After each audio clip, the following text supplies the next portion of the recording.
Hello friends, welcome back to my eyebrow ভাত special series part 13। এটা হচ্ছে আমার 13তম আইব্রো ভাত, মানে 13 নম্বর আইব্রো ভাত আমার পিস্তুত দিদি চঞ্চলাদির বাড়িতে। আসলে এই আইব্রো ভাতটা হুট করেই ঠিক হয়েছে। বড় পিসির কাছ থেকে আইব্রো ভাত খাওয়া হয়নি, তো বড় পিসি ওখানেই ছিল, সেই কারণেই আমার যাওয়া।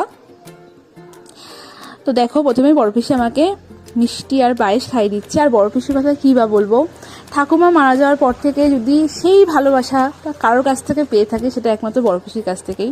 বড় পিসি আমাদেরকে ভীষণ ভীষণ ভীষণ ভালোবাসে। আর এ হচ্ছে আমার জামাইবাবু, মানে চঞ্চলাদির বর, আর এ হচ্ছে চঞ্চলাদি।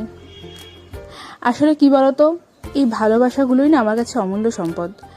সময় তো চলেই যাবে, সময়কে তো ধরে রাখতে পারবো না, তবে এইগুলো ভিডিও করে রাখার একটাই কারণ, স্মৃতিগুলোকে ধরে রাখা। যখন পরের বছর নিউজ ফিডে এই ভিডিওগুলো আসবে, তখন এই স্মৃতিগুলোই বারবার মনে পড়বে।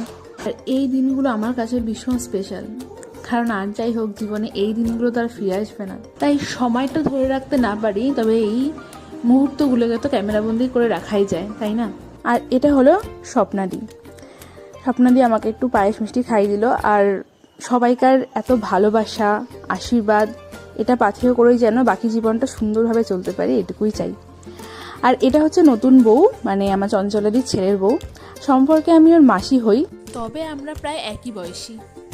তারপর আসি খাওয়া দাওয়ার প্রসঙ্গে। এখানে তো অনেক কিছু আয়োজন করেছিল: ভাত, ঘি, 3 রকমের ভাজা, ভেজ ডাল, ডিম পোড়া ট্যাংরা, কাতলা মাছ, গলদা চিংড়ির মালাইকারি, চাটনি, পাঁপড়, দই, মিষ্টি, পায়েস। প্রত্যেকটা রান্না জাস্ট অসাধারণ হয়েছিল। আমি ভীষণ ভীষণ তৃপ্তি করে খেয়েছি। আমি চঞ্চলাদিকে বলেওছি প্রত্যেকটা রান্না দারুণ হয়েছে। তো এইটা ছিল আমার 13তম আইব্রো ভাতের স্পেশাল ব্লগ। দেখা হবে আবার নেক্সট ভিডিওতে। ততক্ষণের জন্য টাটা।